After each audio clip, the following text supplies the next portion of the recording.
4,300 kilometre प्रति घंटे की रफ्तार, पलक झपकते ही दुश्मन के ठिकानों तक पहुंचने की क्षमता और अब पहले से भी ज्यादा घातक अवतार में आने जा रही है भारत की सुपर सैनिक क्रूज मिसाइल ब्रह्मोस।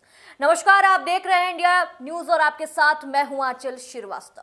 ऑपरेशन सिंदूर के दौरान अपनी सटीक मारक क्षमता का प्रदर्शन करने के बाद अब ब्रह्मोस का एक next generation version BrahMos NG भारतीय वायुसेना की ताकत को एक नई ऊंचाई देने के लिए तैयार है। सबसे बड़ी खासियत यह है कि इस मिसाइल का वजन काफी कम है, जिससे अब इसे सिर्फ सुखोई 30 MKI ही नहीं बल्कि राफेल, तेजस MKI-1 और MK-1A जैसे आधुनिक लड़ाकू विमान भी आसानी से ले जा सकेंगे। अब देखना होगा कि ये जो ब्रह्मोस नई तरह की टेक्निक के साथ आ रही है वो किस तरीके से दुश्मनों का खात्मा करती है। देखिए, दुनिया की सबसे तेज सुपरसोनिक क्रूज मिसाइलों में गिनी जाने वाली ब्रह्मोस अब अपने अगले और ज्यादा आधुनिक संस्करण ब्रह्मोस एनजी के साथ भारतीय वायुसेना की ताकत को एक नई दिशा देने जा रही है। ब्रह्मोस एयर स्पेस के अधिकारियों के मुताबिक इस नेक्स्ट जनरेशन मिसाइल का वजन करीब 1.2 टन रखा गया है, यानी मौजूदा एयर लॉन्च ब्रह्मोस की तुलना में ये लगभग आधे वजन की होगी, जबकि इसकी मारक जो क्षमता है और घातक प्रदर्शन को बनाए रखने पर जोर दिया गया है। मतलब इसकी ताकत कम नहीं की गई है, लेकिन इसको वजन में थोड़ा हल्का कर दिया गया है।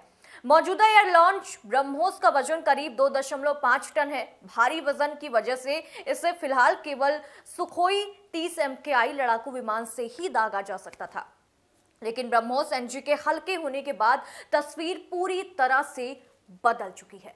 अब ये मिसाइल राफेल, तेजस MK-1, तेजस MK-1A और भविष्य के कई स्वदेशी लड़ाकू विमानों के साथ भी इस्तेमाल की जा सकेगी और इसका मतलब है कि भारतीय वायुसेना के पास लंबी दूरी से सटीक हमला करने के लिए पहले से कहीं ज्यादा विकल्प अब मौजूद होंगे।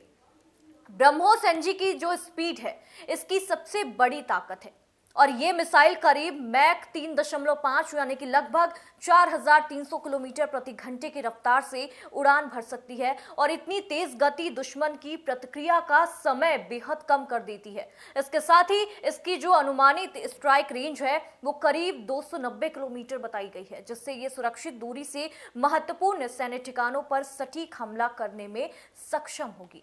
और देखिए, जो इसमें सबसे बड़ा फायदा है कि राफेल और तेजस बेड़े को मिलने वाला है। कम वजन होने की वजह से ये दोनों लड़ाकू विमान एक साथ दो ब्रह्मोस एनजी मिसाइलें लेकर उड़ान भर सकेंगे और इससे एक ही मिशन में ज्यादा लक्ष्य साधने की क्षमता बढ़ेगी। भारतीय वायुसेना की स्टैंड ऑफ स्ट्राइक क्षमता पहले से कहीं ज्यादा अब मजबूत हो गई है। हालांकि सबसे ज्यादा लाभ फिर भी सुखोई 30 MK-1 को ही मिलेगा और इसकी अधिक जो पेलोड है, क्षमता है, उसके कारण ये एक साथ 5 ब्रह्मोस एनजी मिसाइलें लेकर उड़ान भर सकती हैं, यानी एक ही लड़ाकू विमान जरूरत पड़ने पर कई अलग अलग लक्ष्यों पर बेहद कम समय में सटीक हमला करने में सक्षम होगा। समुद्री अभियानों से लेकर जमीनी ऑपरेशन तक इसकी जो भूमिका है वो बेहद महत्वपूर्ण होने वाली है और सिर्फ मिसाइल ही नहीं बल्कि इसके लिए यूनिवर्सल जो एयर लॉन्च पलायन भी विकसित किया जा रहा है। अब ये जो सिस्टम है वो भारतीय, रूसी, फ्रांसीसी मूल के अलग अलग लड़ाकू विमानों के साथ काम करेगा। इसका सबसे बड़ा फायदा ये होगा कि हर विमान के लिए अलग लॉन्च सिस्टम तैयार करने की अब कोई जरूरत नहीं पड़ेगी। इससे मिसाइल का जो इंटीग्रेशन तेज होगा, लागत कम होगी, भविष्य में नए प्लेटफॉर्म पर इसे शामिल करना भी और ज्यादा आसान हो जाएगा पहले के कंपैरिजन। रक्षा विशेषज्ञों का यह मानना है कि ब्रह्मोस एनजी केवल भारतीय वायुसेना की ताकत ही नहीं बल्कि भारत के रक्षा निर्यात को भी एक नई गति दे सकती है। हल्का वजन, आधुनिक डिजाइन और कई तरह के लड़ाकू विमानों के साथ इस्तेमाल की क्षमता इसे अंतर्राष्ट्रीय बाजार में भी एक आकर्षण का केंद्र बना सकती है, एक विकल्प बना सकती है। यदि इसके परीक्षण तय समय पर पूरे होते हैं तो आने वाले वर्षों में ये भारत की रक्षा तकनीक और स्वदेशी सैन्य क्षमता का एक महत्वपूर्ण प्रतीक भी बन सकती है। कुल मिलाकर ब्रह्मोस एनजी केवल मौजूदा मिसाइल का हल्का संस्करण नहीं है, बल्कि भारतीय वायुसेना की भविष्य की जरूरतों को ध्यान में रखकर एक विकसित किया गया है, एक नई तकनीक विकसित की गई है, आधुनिक हथियार तैयार किया गया है। इसकी तेज रफ्तार, कम वजन, कई प्लेटफॉर्म से संचालन की क्षमता और सटीक स्ट्राइक क्षमता, इससे भारत की रक्षा तैयारियों में एक बेहद अहम कड़ी बन सकती है। अब सबकी नजर इसके सफल परीक्षण और भारतीय वायुसेना में शामिल होने की प्रक्रिया पर टिकी हुई है।